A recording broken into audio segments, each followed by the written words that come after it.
with Nicole.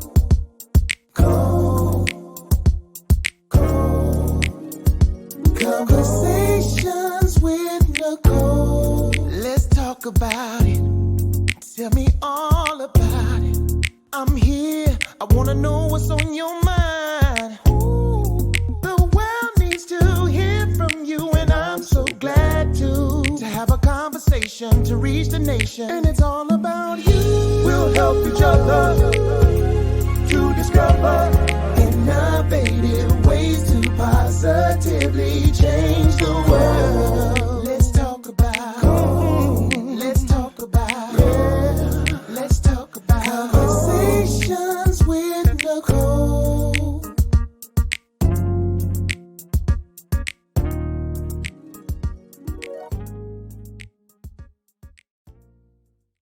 Greetings. Happy Wednesday. Welcome to Conversations with Nicole. I am Nicole Everett, your host, and Conversations with Nicole is a talk show based in Tallahassee, Florida, focused on connecting the community through conversations. And today is what I call Wellness Wednesday. Wellness Wednesday is an opportunity for you, me, and my guests to talk about whatever it is we want to talk about. And today we are tackling the topic of trauma, the epidemic of trauma, and we are going to interrupt the epidemic of trauma via nonviolent communication.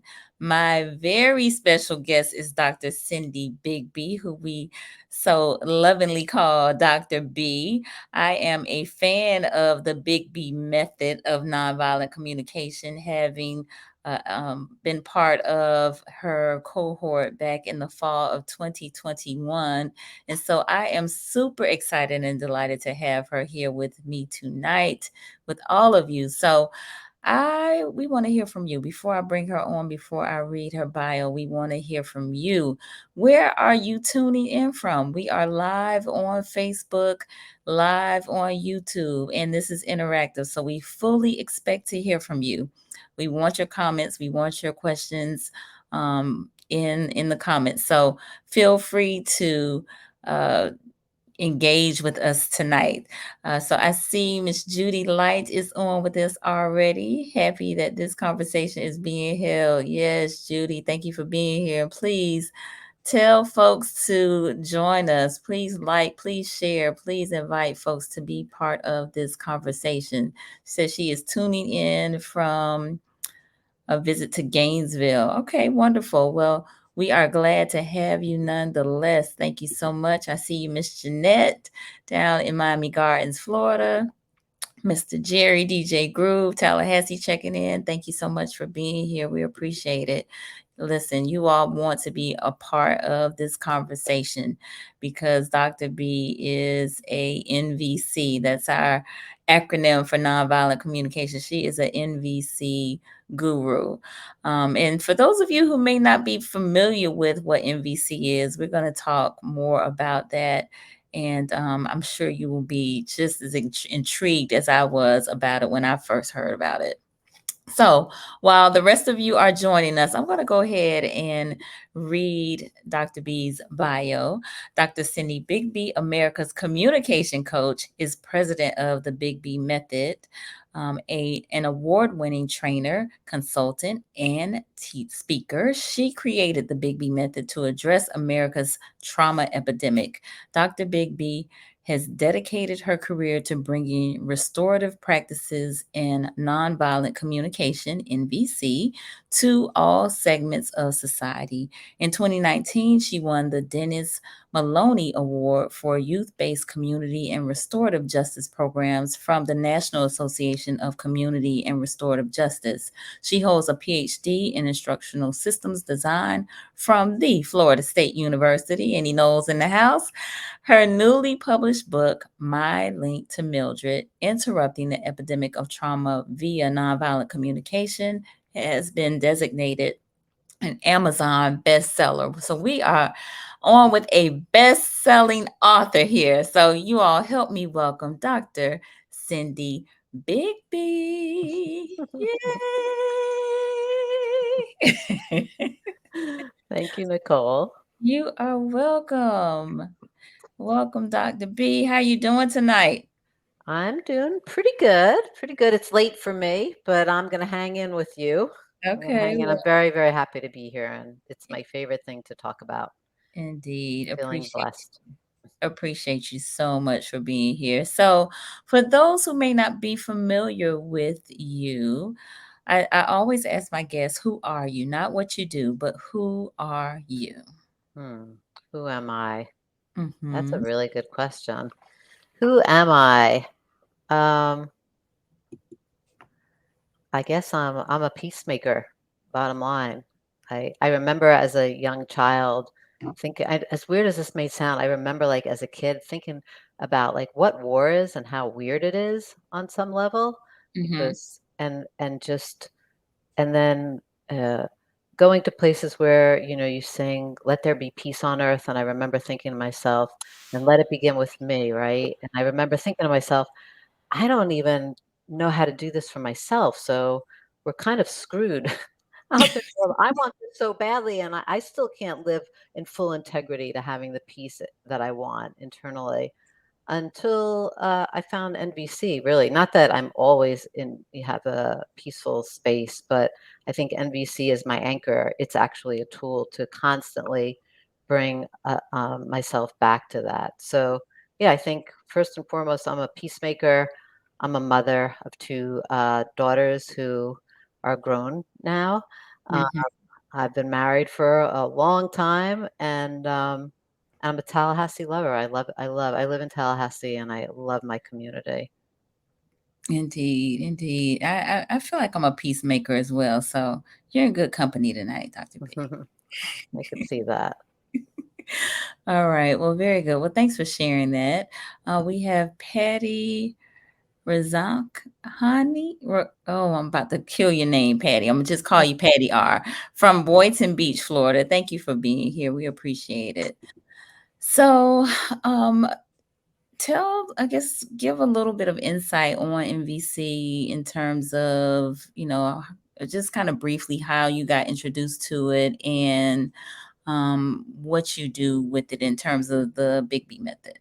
Okay. Can I first start just by saying that there's a lot of people don't like the name of nonviolent communication Mm. and think that it can be off-putting Uh, because, a lot of people hear the term nonviolent communication and we think of violence as like people, physically hurting one another and beating up on one another. And so most people hear it and think, this isn't for me because I'm not violent, right? We don't think of it in that way. Nonviolent communication more or less grew out of Gandhi's term of nonviolence. And Dr. Marshall Rosenberg is the person who developed nonviolent communication. He was a clinical psychologist. And basically, NVC is used, um, or violence is considered any time that there's disconnection between you and another human being is a form of violence under this term. And so if you think about all the different ways that we have disconnection in our society, in our community, in our lives, then NVC can be applied in so many different arenas, right? And it's basically, it is a process to come back to communication, to be able to, the whole intention of it is if you want connection.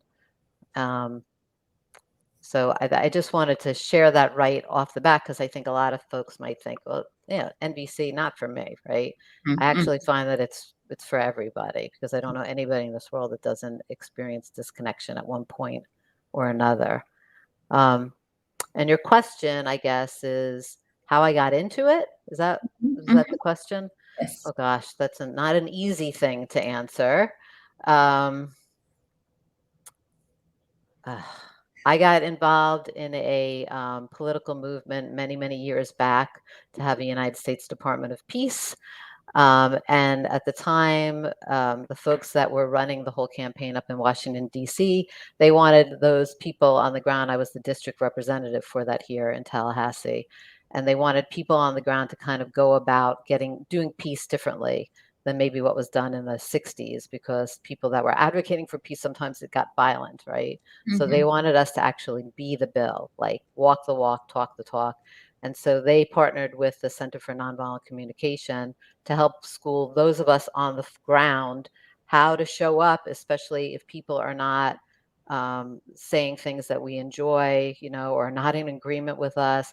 How do we show up in a way still being able to forge connections? So that was my first foray into NVC.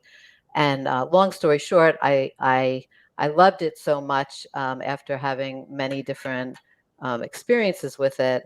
And when my daughter was a senior at Rickards High School years ago, I was trying to think of what I could give my daughter and all of her friends, who I love so much, as a gift for graduating.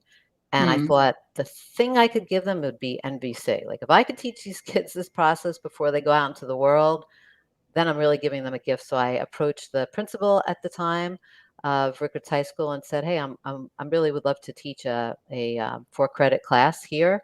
You don't have to pay me. I just want to do it." So we set that up, and I taught a 7th period class at Rickards High School, and that was the beginning, the beginning of all of this. Because when you teach something, that's your best way of learning it, obviously. So it forced me to own it. And one last thing I'll say about that is, if you want to really learn NVC, I say this all the time, but it's so true. Teach it to your kid and then have to go home and live with your kid, right? It Right. really forced me to be in integrity with this process, because it went against everything that I ever learned growing up, right? I couldn't be out of alignment and then go in on Monday and teach the class. So it really Right. forced the issue for me to have to apply it and be in integrity with it myself. Wow, that's incredible. Yeah, we'll get more into what NVC actually is and does. But before we do, I definitely want to acknowledge a few more folks that have joined us. One being my mother, who is tuning in from South Florida. Thank you for being here, Mom. Hi, Mom. Yes, Miss Bernicia Hires, who was our guest on Monday, who's a clinician here in Tallahassee. Thank you for being here, Bernicia. And Miss Isis J, who is a clinician in Arkansas. Thank you for being here, Isis. Appreciate you. So, if I didn't know what NVC was in terms of having participated in your training, I would be intrigued in terms of wanting to know more. So tell us a little more in terms of what NVC does. Okay. What does NVC do? Well, like I said, it's used when you want connection. And I like to tell, usually when I teach a class, I ask people, what does it even mean to connect, right? That seems like a very abstract term, connection. And I have massaged a definition over the years, which is that connection is the energy that exists within and between people when they experience being seen, heard, and valued without judgment, right?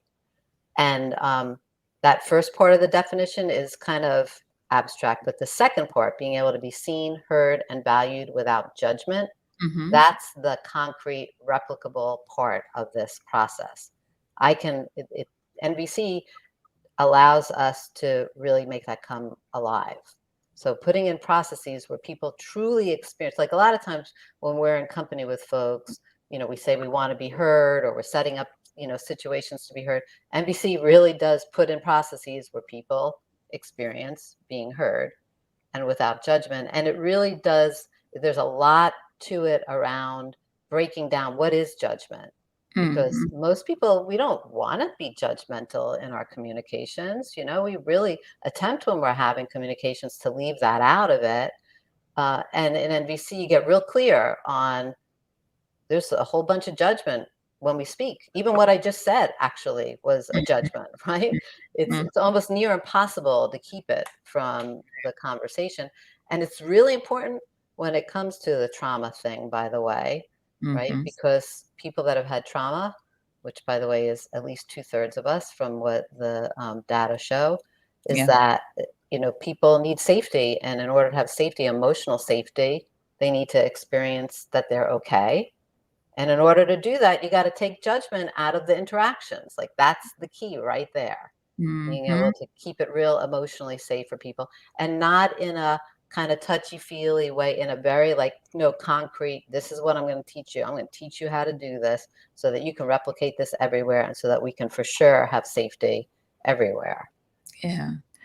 Yeah. Safety is huge for human beings, and fight, flight, or freeze, are some of those reactions when we aren't in a safe place, right? And Yeah, so, hmm what I was going to say is, and what people don't realize is how often that's actually going on for us. yeah. I mean, if you think about 2/3 of us have had trauma, so 2/3 of our brains are wired to be on that. Am I safe? So Mm, one little comment like, you're late, you're always late, and the person that just delivered that thinks that's a real thing. Actually, that's a judgment. So a mm, person that receives something that seems so benign, you're late, you're always late, boom, fight, flight, freeze, just from something, and then the person that delivered is like, I don't know what their problem is. I'm just expressing myself. I'm just being honest, mhm, without them even realizing, oh, well, you just delivered an evaluative statement to this person, and they're receiving it in fight, flight, freeze, as they're not okay. And then they probably say something back, and more than likely that person is having a trauma response, all unconscious. This is what's happening, being played out amongst so many of us throughout our day. right, right, right, right. So let's unpack uh, this epidemic of trauma. I mean, what you just said was a good example of, I say good example, but I think a notable example of how simple, how something that we may think is a factual comment can be triggering, right? Mhm. And can cause somebody to be in a or feel like they're in an unsafe place or have a safety issue. Mhm. With Mhm. and not even really know that that's even going on, Correct. right? That's the other part of this. Um, I You made mention of my book, which I do want to put a plug in. Yes, Um, please plug the Here's my book. book. I just published it May. Actually published it. Little background on the book. My Link to Mildred is the name of the book. Mildred, right? It's hard to point. Right here is my great grandmother on my mother's side. This is my mother. There. This is my mother. Mhm. And my mom passed away a year ago in May 5th. And when she was in her transition period, she asked for me to. Well, she didn't really ask. She told me to write this book. Mm, And I had the name of this book for 25 years. Honest to God, I had the name of this book, My Link to Mildred, for 25. I always knew I was going to write a book, and this mm, book. And then when my mom passed, I think it was within 4 or 5 days, I just started waking up real early. I didn't make myself wake up. I just would wake up, come on in here into the office, and just start writing. And it literally poured out of me. It was pretty much written within 2 to 3 months. wow. Um, and My Link to Mildred, here's the connection to the whole trauma thing.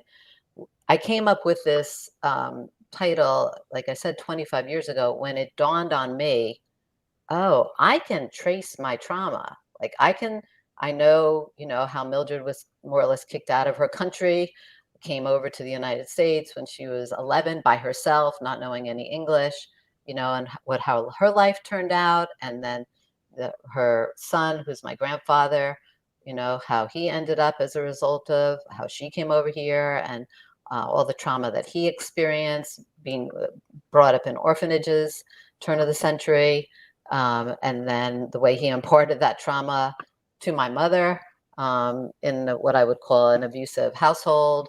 And then right down to me. My mom was not physically abusive, but definitely she had a lot of violence coming out of her at times. Hmm. And I can see like that lineage in my own behavior. In like the way I put it is like I can trace my crazy. I Oh can wow. trace my crazy. And in a way, I'm very fortunate that I can actually see how I show up in circumstances and Mhm. really trace it to Mildred, my link to Mildred, there are a lot of people that don't have that, that are not that fortunate, right? Right. I mean, here, just to be, people that have lineage related to slavery, so much of the history is broken, Yeah. right? And I talk about in the book about something that I came across called decontextualized trauma, Mm-hmm. right? That is like, that's the same thing that I just said is happening in our interactions. I can trace it, but a lot of people, like when they're showing up in this way, they Mm-hmm. have no idea. There's no connection to the history, no ability to really trace how that lineage came down. Yeah. And yet it still is. It still is. And so it's misread often. Mm-hmm. In Mm-hmm. our schools, it's misread, Yeah. right? When kids are showing up in certain ways, they're having that fight, flight, freeze response.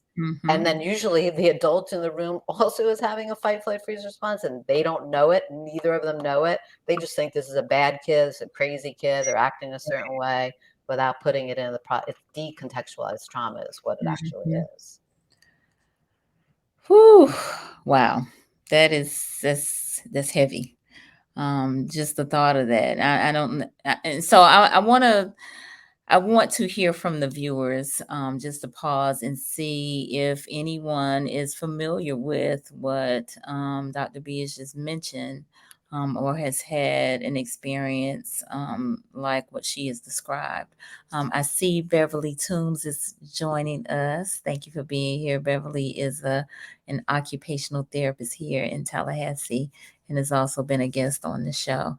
So, if you all don't mind, again, this is a safe space for us to communicate with one another. But if you're familiar with the concept of decon, Decontextualized trauma. decontextualized trauma, let us know, because it was a new concept for me when talking to Dr. B about that. Just that we the idea that we don't know where the trauma comes from or can trace it back.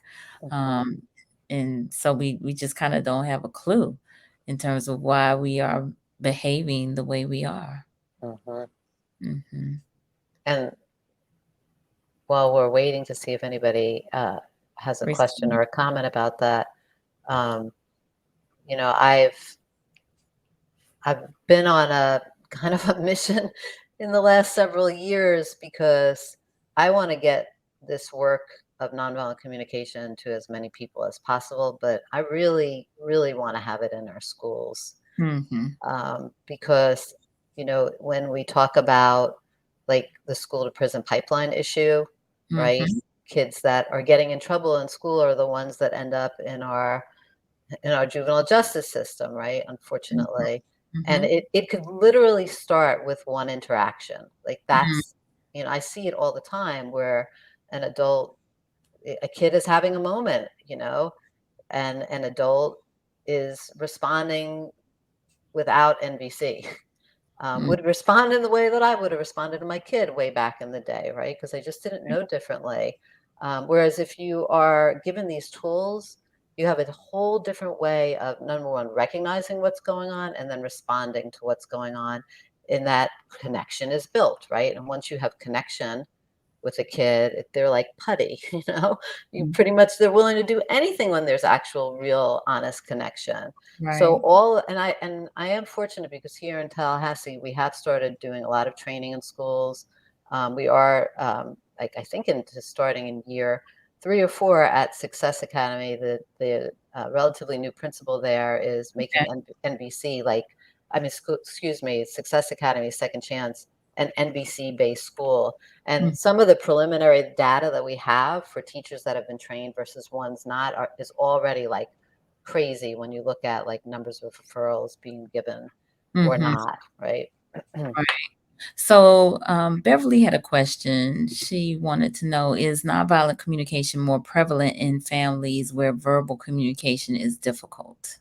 Well, I don't think it's really prevalent anywhere at the moment. I would really, or you're saying, um, yeah, I'm reading you. Yeah, I don't think it's prevalent anywhere yet. I mean, I think it's slowly growing, and Marshall Rosenberg did pass away. I don't even know how many years ago now, but there's more and more certified NVC trainers happening all over the world. Mhm. But is it applicable only, or is it best only for families where verbal communication is difficult? I don't think so. I think it's helpful in any circumstance where you have people coming together, even people that think that they have really good communication skills. I see, and probably Nicole, you're one of them. You know, if I had to guess, when you Yeah. came in, when you came into my class, my guess is, and I'm guessing you do have what people would consider really good communication skills, which, by the way, is a judgment, right? Mhm, mhm. Um, but I'm guessing when you came into my class, it was a lot very eye-opening. Um, It was very eye-opening. So I'm gonna share just a little bit, with the viewers, a little bit of what we work with in MVC, and that is our needs and our feeling sheets, okay? And so this is our sheet of needs, and this is our sheet of feelings. And so they are subcategorized. I mean, the feeling sheet, there are like 10 kind of main categories, but there are many other words under each category. So, for instance, just to give you a for example. All right, so there's a category that is sad. Okay. But the words underneath sad are lonely, heavy, troubled, helpless, gloomy, overwhelmed, distant, despondent, discouraged, distressed, dismayed, disheartened, despairing, sorrowful, unhappy, depressed, blue, miserable, dejected, and melancholy.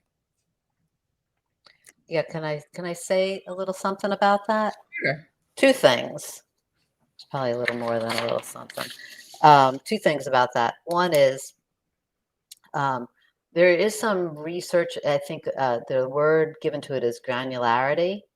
Like Mm-hmm. when you can get that granular on what you're actually feeling, like so under that, you know, list of sad, they have all these granular, nuanced ways of experiencing sadness that actually pulls you into the higher level part of your brain. Like the more you're able to really specifically name exactly your feelings. So that also leads into like how you can move from fight, flight, freeze. You know, that amygdala, the primitive part of your brain, when you start to move into NVC, it's science based, like how you literally go into the more rational part of your brain when you can start Mm-hmm. to deeply name your feelings. So that's one reason why that's just it's interesting for you to read that off. The other little lesson that I just want to throw out there and I think is probably the biggest takeaway. There's so much to NVC. For me, it's a lifelong journey. You don't just learn it and then boom or get it in a few days. You stay in the game with it, right? But the biggest takeaway about NVC is this idea that all conflict is a tragic expression of an unmet need. That's it. No matter what someone is saying, they're really trying to express what we call universal human needs, which is what is on the other side of the sheet of paper that she showed you, right? So we've never learned that in a conversation, you know, or a conflict situation, to be able to identify, oh, it's about this need. Let me explain. Let me say this need, right? And that feelings, when we get real clear on what's going on for us internally, the feelings, they're just pointers. Like when you're feeling good, when you're feeling things that you enjoy, it's just a pointer to, oh, I've got needs being met. What needs are being met in this moment? Or Mm-hmm. when you're feeling lousy, some things that you don't really enjoy, it's just it's just about, hey, I have some needs that are not being met. Let me identify those and then communicate them. But we don't do that. Typically, we get very caught up in strategies to Yeah. get our needs met. And in NVC, what we try to do is we really try to differentiate between what is a strategy and what is a need. Mhm. And we eventually, there is a place for strategy, but most people, when you're communicating, especially when you're in a conflict, you move to the strategy initially without ever even recognizing what the need is at hand. And Mm. Marshall used to say, if you can identify the need, we share the needs in common. So now we have a place to start, right? Mm-hmm. Mm-hmm. So there's lots to it. It is lots to it. Mhm. Um, we're about halfway through our conversation, so I'm gonna just pause for one moment. And for those of you who may be just joining us, I'm on with Dr. Cindy Bigbie, the author of uh, a book regarding, yes, my link to Mildred, but interrupting the epidemic of trauma via nonviolent communication. So we're talking all things NVC. For those of you who may not be familiar with NVC, it deals with thoughts and feelings and needs. And you said being seen and heard without judgment. Mhm. Right. Being seen and heard without judgment. You just said something too about all conflict being a result of an unmet need. All conflict is a tragic expression of an unmet need. That's Yes. probably the number one takeaway, and usually a pretty big aha. Mm-hmm. It is. I just want us to marinate on that for just a moment. Mhm. All conflict is a tragic expression of an unmet need. Think about that. Well, Is that something that we all can agree on, viewers? Let me know in the and comments. and when we're talking about needs, I think sometimes people are it's uncomfortable using the Mhm, word need. What mhm, I'm talking about here is universal human needs. Some things that everybody in the world wants, like love, peace, mhm. friendship, kindness, security, safety, equality, freedom, interdependence, right? Yes. There are many of them. Well-being, abstract, one-word concepts that everybody in the world really wants these things. Mhm. Fun. Underneath every conflict, it's one of those, at least one of those. Yeah, yeah. On that need sheet, for those of you who are tuning in, uh, there are 3 large headings or meta categories is what it's called. Well-being, expression, and connection, and then there are 9 subcategories of core needs. And so part of MVC, there's a guessing of what your need may be. Mhm. And the idea behind that is for you as the person who is being asked about what your need is, to really kind of hone in on what you're lacking or what your need is. Mhm. Um, and so the person who's asking, it's not so important that they really even get it right, but it gets you to think about what I need in this moment. Yeah. When Mhm, you think about how that plays out, that could play out in many different scenarios. You're in a neutral situation with a friend that's talking about stuff, or you're actually in an argument with someone. We don't pivot there. We usually use all these other ways of interacting. In a mhm, neutral situation with a friend who's having an issue, we might give advice or relate or one up or, mhm, console.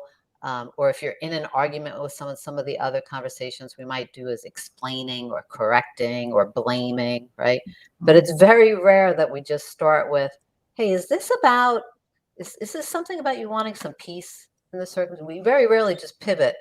And what you find is like when you do that, the person is almost like stopped in their tracks because we haven't learned to do that. And that's really Mm, all they want to be heard about is the need, right? right, right. Yeah.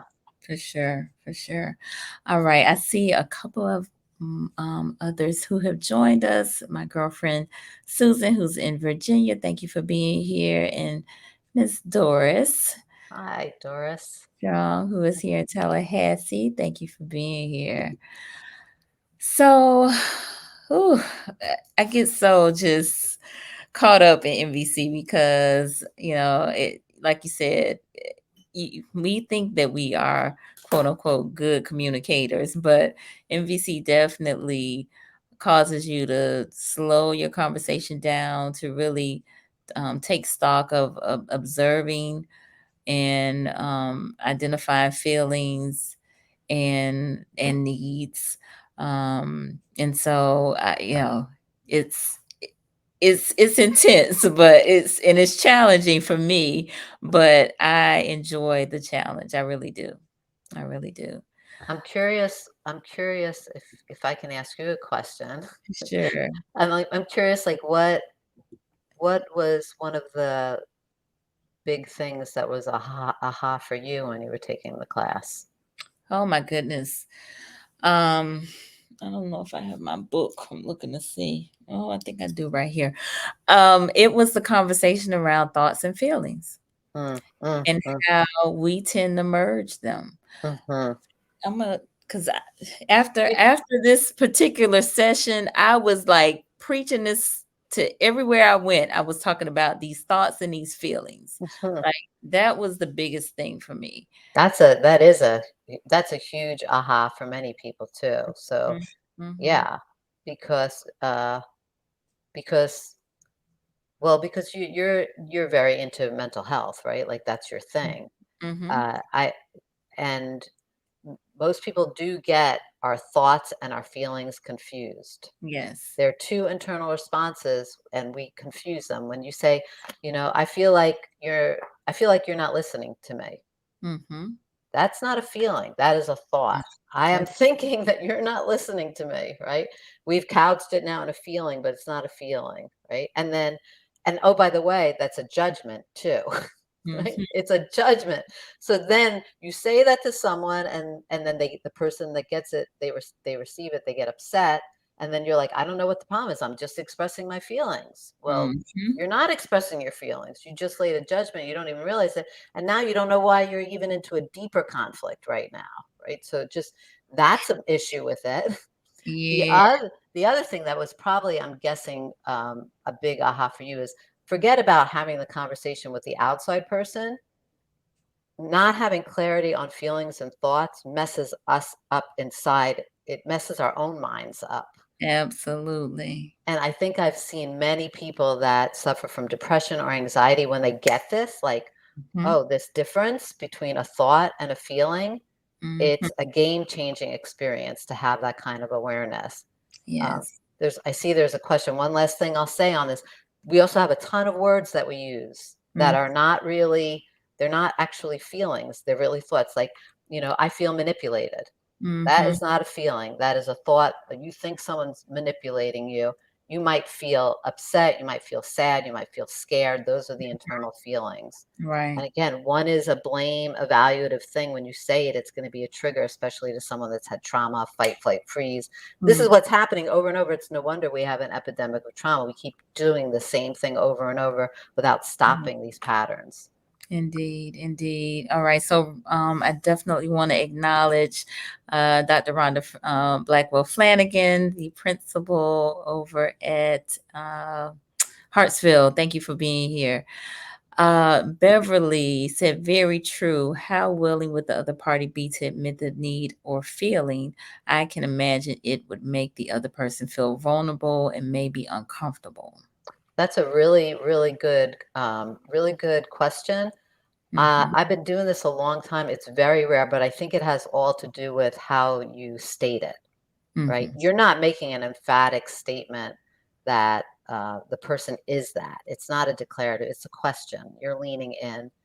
And it really does, um, if the person is maybe shut down, not willing to admit what the feeling or the need is, you can always give silent empathy because it's Mm-hmm. not even so much about the words. It's really got more to do with what you're thinking in your head.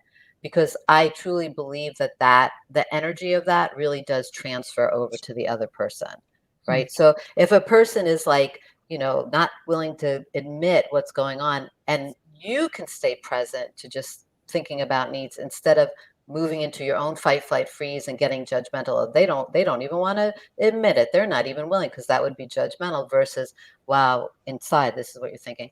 I wonder if they're just feeling super scared right now and they have a need for some safety. Like you pivot there in your head instead of, so there's much to this. There is. So I think one of the comments in the training that really stuck with me was around when someone says, someone make me feel such and such a way. Mhm.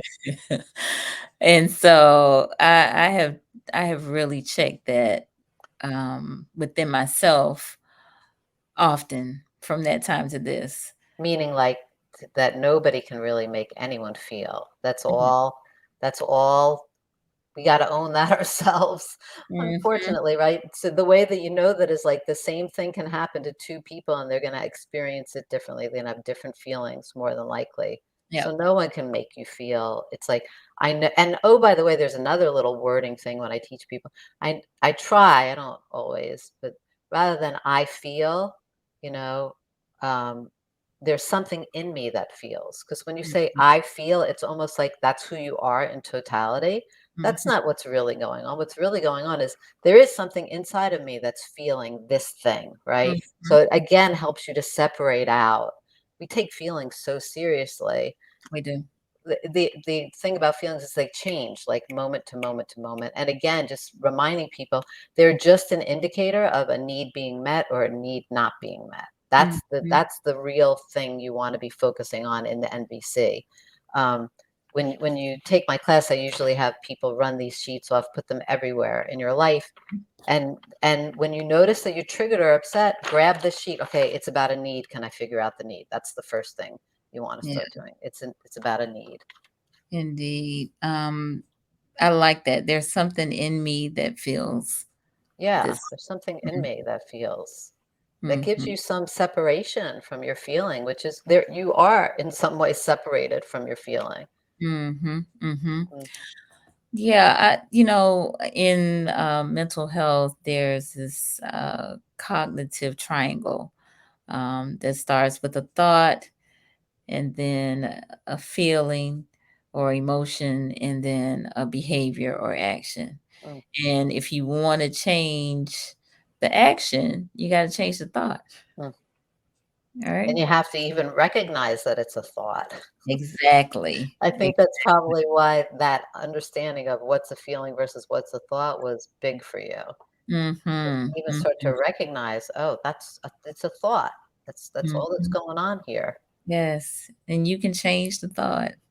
Mm, Yeah.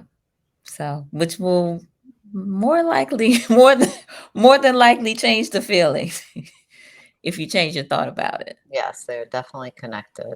Mm-hmm. Sure, Sure. for For sure. sure. Sure. Wow. All right. So I did want to give an opportunity. I know you have some poems in the book. Oh gosh. I wanted you to give an opportunity for you to share a poem or two. Okay. So the poems in the book mostly are in the appendices. Hmm. Just a little bit of background on these. I used to run the Community Connections Restorative Justice program here in Tallahassee for 8 years. I was the coordinator, and a Hmm. big part of what we were doing in that program, it's still existing, was to teach and model and live nonviolent communication to the youth in the program.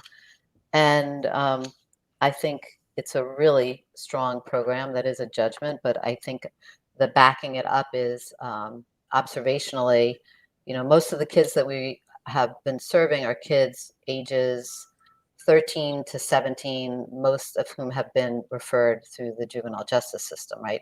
Kids that have been arrested. And were not happy to be in my program, would come in, with all kinds of attitude, right? Um, and what we ended up having happen is like they wouldn't want to leave us. So our circles, started to grow. Sometimes I think, yeah, Judy Light, you're here. You remember? I think you're still with us. I mean, we would have like 40 people in a room in a circle because the kids would come back as volunteers. They would never want to leave us because it's rare that you can find places in our world where you actually have connection, places where you're seen, heard, and valued without judgment. And in Hmm. fact, I used to put that definition up on the board the first day of class with the kids, and I'd say, this is what we're doing here. in 16 weeks, we're going to come back to this. Right now, you're probably not even paying attention to this definition, but in 16 weeks, we're going to come back and I'm going to ask you, did you experience this, right? And we always would.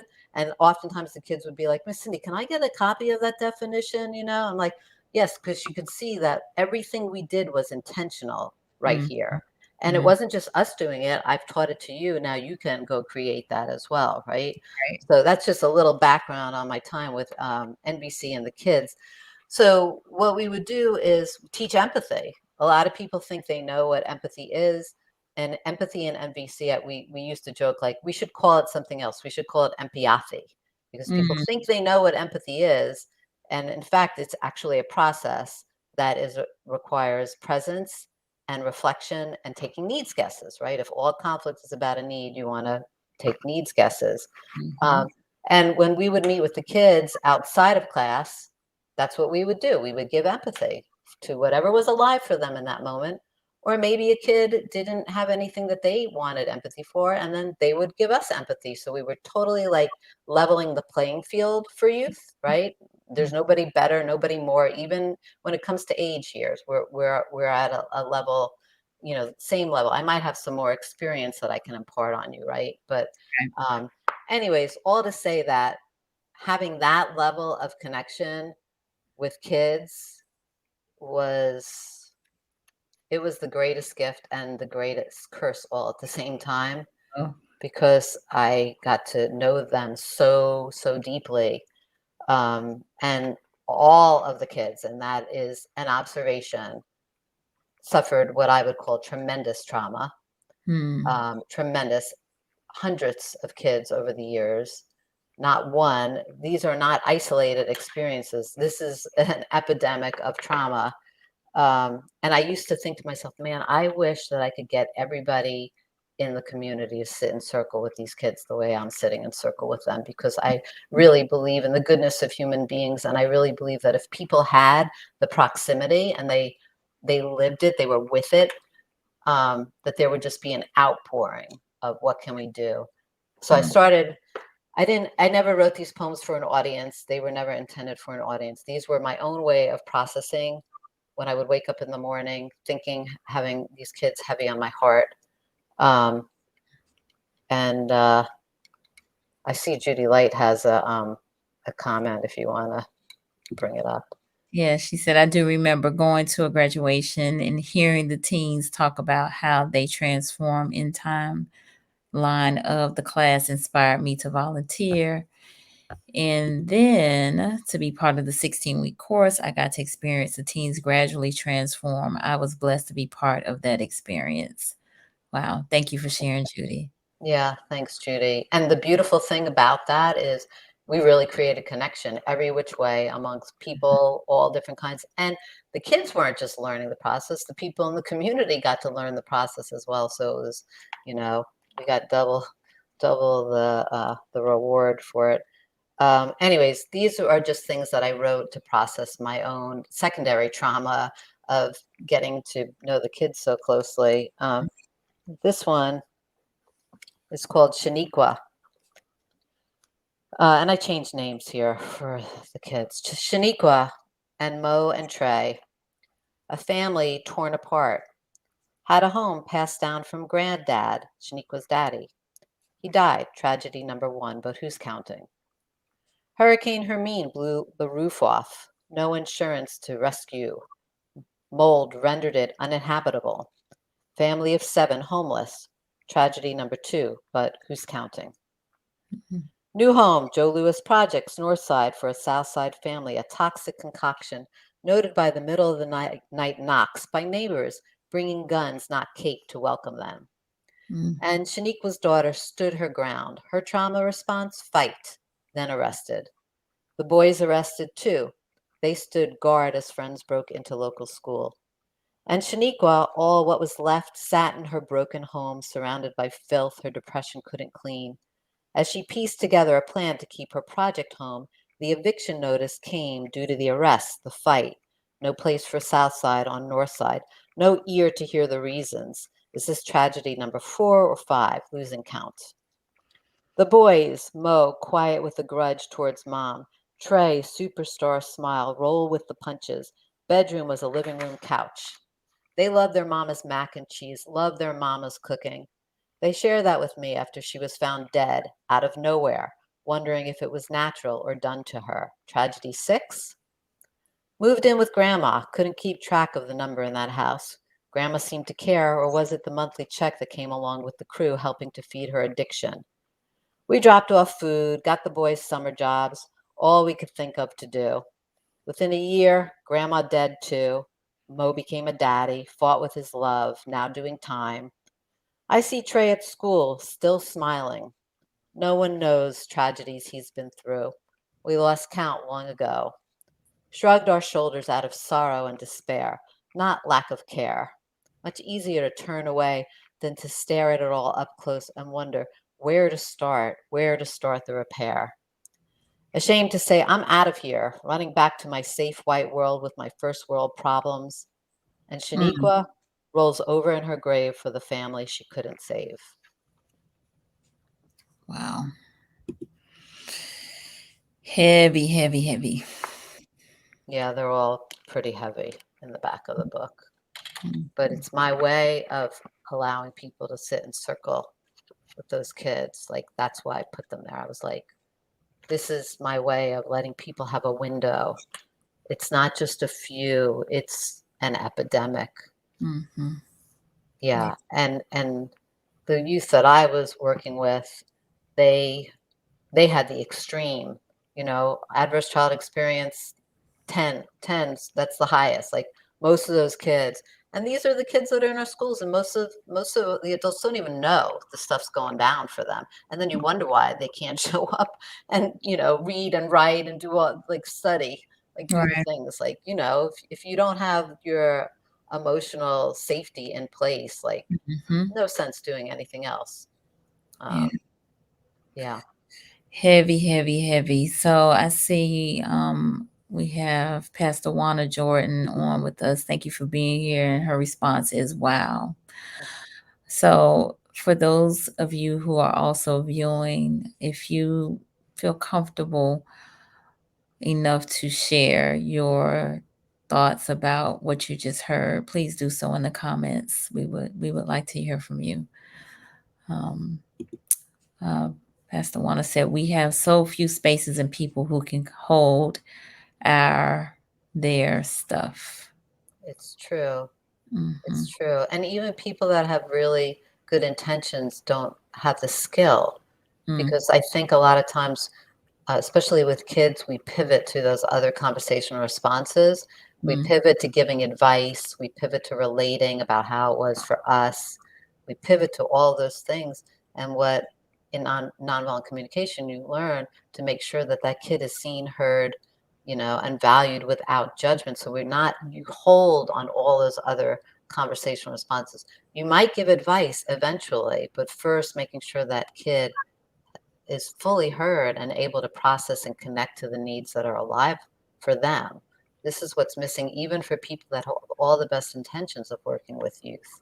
yeah. Hmm. Mm, mm, mm, mm. Mm. Yeah. I am. It just. It hurts my heart to hear. Yeah, I mean, and usually when I share it, um, when I share poems, I usually will share one or two. I can Hmm. tell, I'll tell people, like, I'm sorry that it hurts, and I'm not sorry that it hurts. Hmm.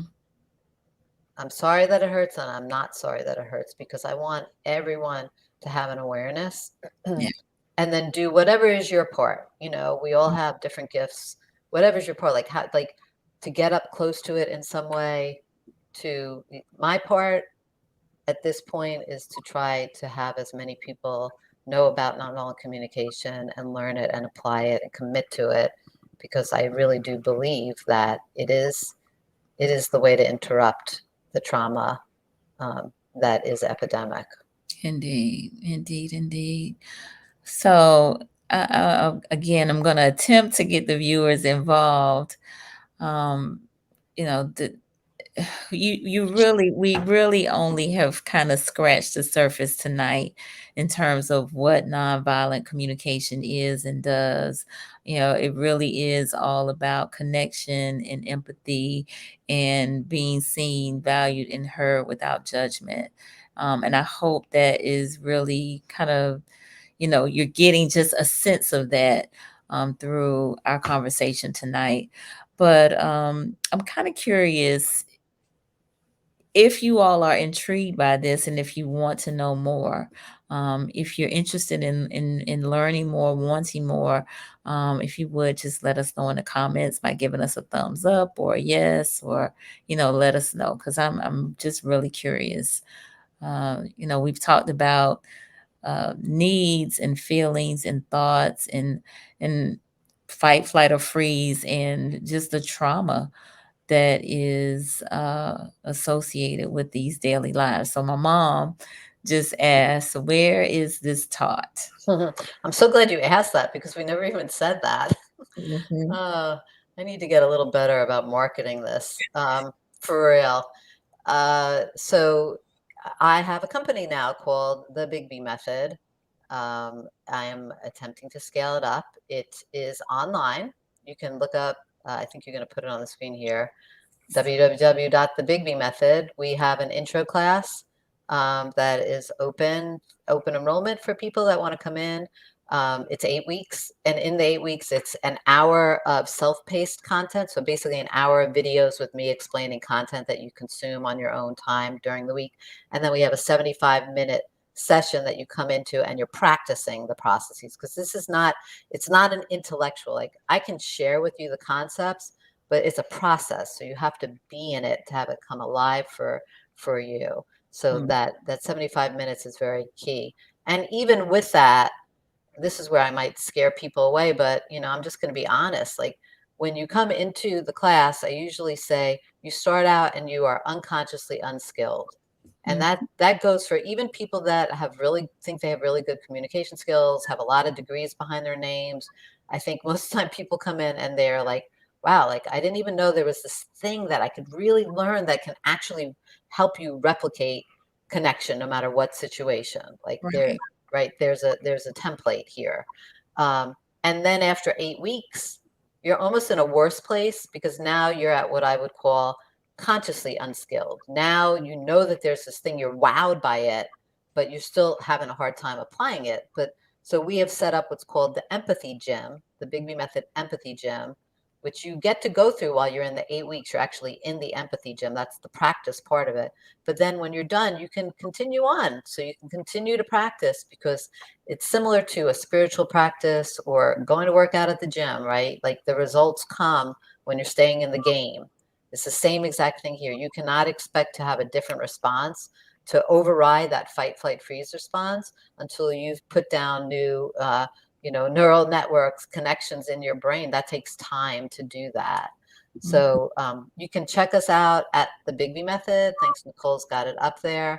Mhm. And yeah, that's where you can learn all about the program and what we're doing. And we are also doing it we have 6 different cohorts right now going for Leon County schools. Like I said, Success Academy is fully bought in the next year. I can't wait to see their data in the next year because I think it's going to really show a whole lot. And we're also working with some other districts and schools. So, but those are contracts with schools. Individuals can come in and they can also sign up on their own. Mhm. Okay, so definitely check out the website. It is definitely worth looking into and participating in. I'm telling you, I've also been a part of the empathy gym, and like she said, it is a workout. I mean, you really are um, how do I want to say, you really are deprogramming and reprogramming your mind in terms of communicating in this way. And so but it takes practice. It's not something that you're going to get overnight. Even after being in the class for 8 weeks, you've got to practice it and make a conscious effort to work towards this. So again, I'm so glad that you joined me tonight to talk about this. My friend Beverly said, "What a great topic. Thanks for sharing." Beverly, oh, Miss Jeanette, she said, "I know a 53-year-old who has lived with childhood trauma, hates family members, have very friends existing on negative feelings." Mm. Okay. Um, Yeah, yeah. it's epidemic. Yeah. It's so many people with so much pain. Mhm. Yes. Thanks, Sam. Yeah, Dr. Sam Carter is on. Thank you for being here. Beverly Toombs said every kid needs an adult who sees and hears them and not who just lectures them. This is important stuff for the kids and adults who desire to be there for them. I'm interested. Wonderful, Beverly. Every kid also needs an adult that when a kid says F you to you, doesn't respond with fight back, and that Mm, they have an understanding that it's a need yeah. and pivots in that way. That's how you keep a kid from escalating and being suspended and then in our DJJ system. Hmm. Indeed. Judy, learning MVC is so valuable. Listening to your poem brought tears to my eyes as I remember connecting with so many of the teens who shared with me what they were dealing with. Yes, there is need for this in our families, relationships, schools, communities, world. And I have experienced making a positive difference. Yes. Thank you, Judy, for sharing that. Indeed. Wow. So Sam said it's rough. Mhm, It's rough. It's rough. It's rough. But I see MVC as a light mhm. in the midst of the darkness. And Right. so I highly recommend it for everybody. I do. I don't I have the answer to so much of it, but I know that this is definitely a contributing tool like this. You Mhm. know, this is something that I can give that I really know makes a difference. Yeah, for sure. Pastor Juana wants to know, is this a cousin of informed trauma practices? Well, I actually think it takes another level up because it's more than informed, right? It's actually like on the hand responsive. It's telling people like when you're informed, you're informed that there's trauma that's happening, but many of us don't know, okay, what do we do now that we're informed? This actually gives you what to do. It allows you to recognize it and have different things to do so that you have a different kind of a response. Good Indeed. question. Really good question. Yes. So my mom said everyone needs this. It's true. You know, as I have this business, it's like people are like, you have to really hone in on your market. I'm like, it's really hard because everywhere you go, there's conflict and trauma, and like it's everywhere. It's in our businesses, our organizations, our schools, our homes. It's everywhere, right? Everywhere. Yeah. Yes. Yeah, that is tough. It's for everyone, for sure. Judy said, "Amen, mom." Indeed, indeed. All right. So you all have the website. So definitely check her out. You're also on social media as Yep. well. Yep. Yes. I'm on social media. I'm on all the different things we're supposed to be on these Yeah. days to get people to see us. Yeah. Yeah. Indeed, indeed. But definitely connect. And the book, where can folks get the book? Oh, Amazon. You Mhm. can get it on Amazon. Just look up my link to Mildred, and yeah, it's really special because it's to me it's the story of my own family's trauma, how it Mm, was handed down. So I've heard a lot of good feedback about people enjoy it because it's personal narrative along with the science. It's kind yeah. of interwoven Mm, together there. And when I wrote it, I really I had no idea like is anybody going to care about like my what's in my head, you know? mhm, Or the last chapter is really all about my mom's last month on Earth, which came out of nowhere. We my mom came here last year, April 1st, not last year, the year before. mhm. Time's moving already like that. April 1st with a thing in her neck. She died May 5th. Oh, wow. It was cancer that had we had no idea. She literally like had a month. And like I said, when she was dying, she asked me to write this book because Mhm, she had seen like the changes in our own family mhm. over time, how we were able to interrupt and stop.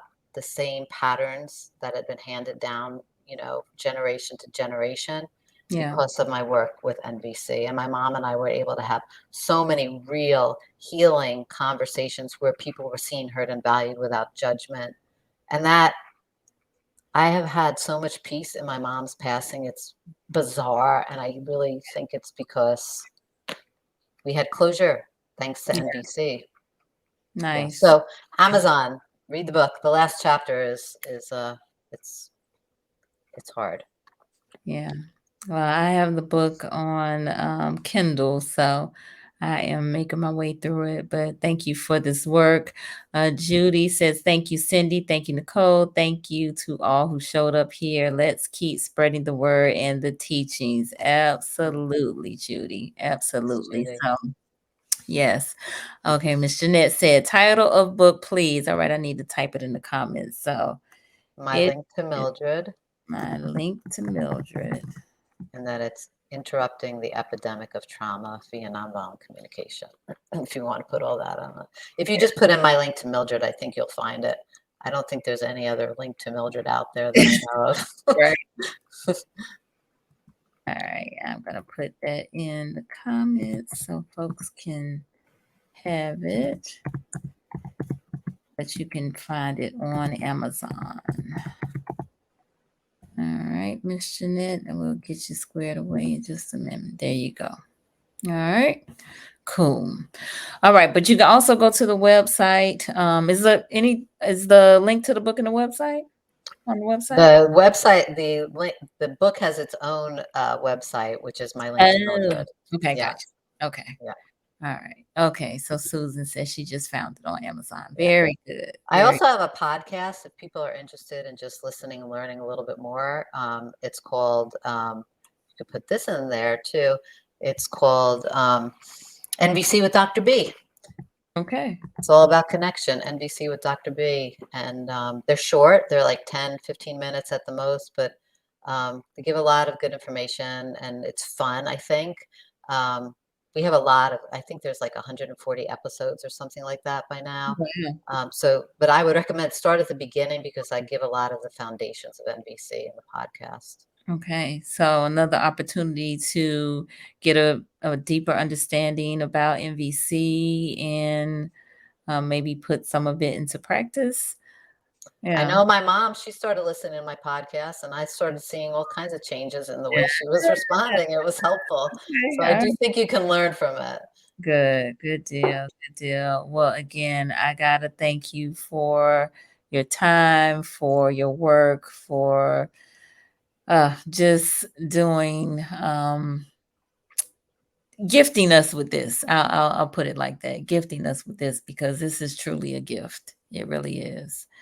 And so, your methods, your tenacity and persistence, especially with the young people, is second to none. So really, really appreciate it. I can't say enough about it. I need to get more into the empathy gym, and I will, as time permits. But I have really enjoyed this work and think it's very important. Well, I think you understand that when you are asked or led or called to do something, that's what you do, right? I mean, Mhm, it's just mhm. that's how it's been for me, honestly. Yeah. Um, that really is how it's been. I'm getting up there in age, getting up there. There we go. I like to see this as scaled up as possible. That's really the dream. Yeah. Um, so thank you. So thank you for letting me be here and share because, I think this is the way for people to know is just by Mm, having conversations, like you said, on your little song coming in here, mhm, right? It's mhm. about letting people have conversations. Yep, indeed, indeed.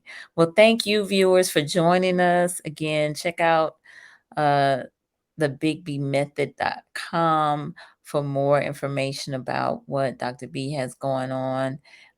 She has a podcast. She has the book. So a number of ways for you to, keep up with her and find out what's happening. And again, I highly recommend the class and the empathy gym. So for those of you who are catching the replay, definitely check this out. So we got a few more people chiming in. My good friend Sharice, she said good information. She's going to check out the replay because she's just joining us. Reverend Wana, she said, found the podcast. Thank you for sharing your knowledge to help us connect. Yes, wonderful. Thank you. All right, good people. Well, for those of you again who are new to the broadcast Conversations with Nicole, I invite you to subscribe. We're on Mondays and Wednesdays at 8:30 p.m. Eastern time, and the focus is primarily mental health in Black and Brown communities. But with Mindset Monday and Wellness Wednesdays, you never know what we're going to talk about, to be quite honest. Excuse me, because those are such broad topics, but I think NVC definitely lines up with all of that. So again, thank you. And we will see you all next time. Thank you, everybody. All right. Thank you, Nicole. You're welcome.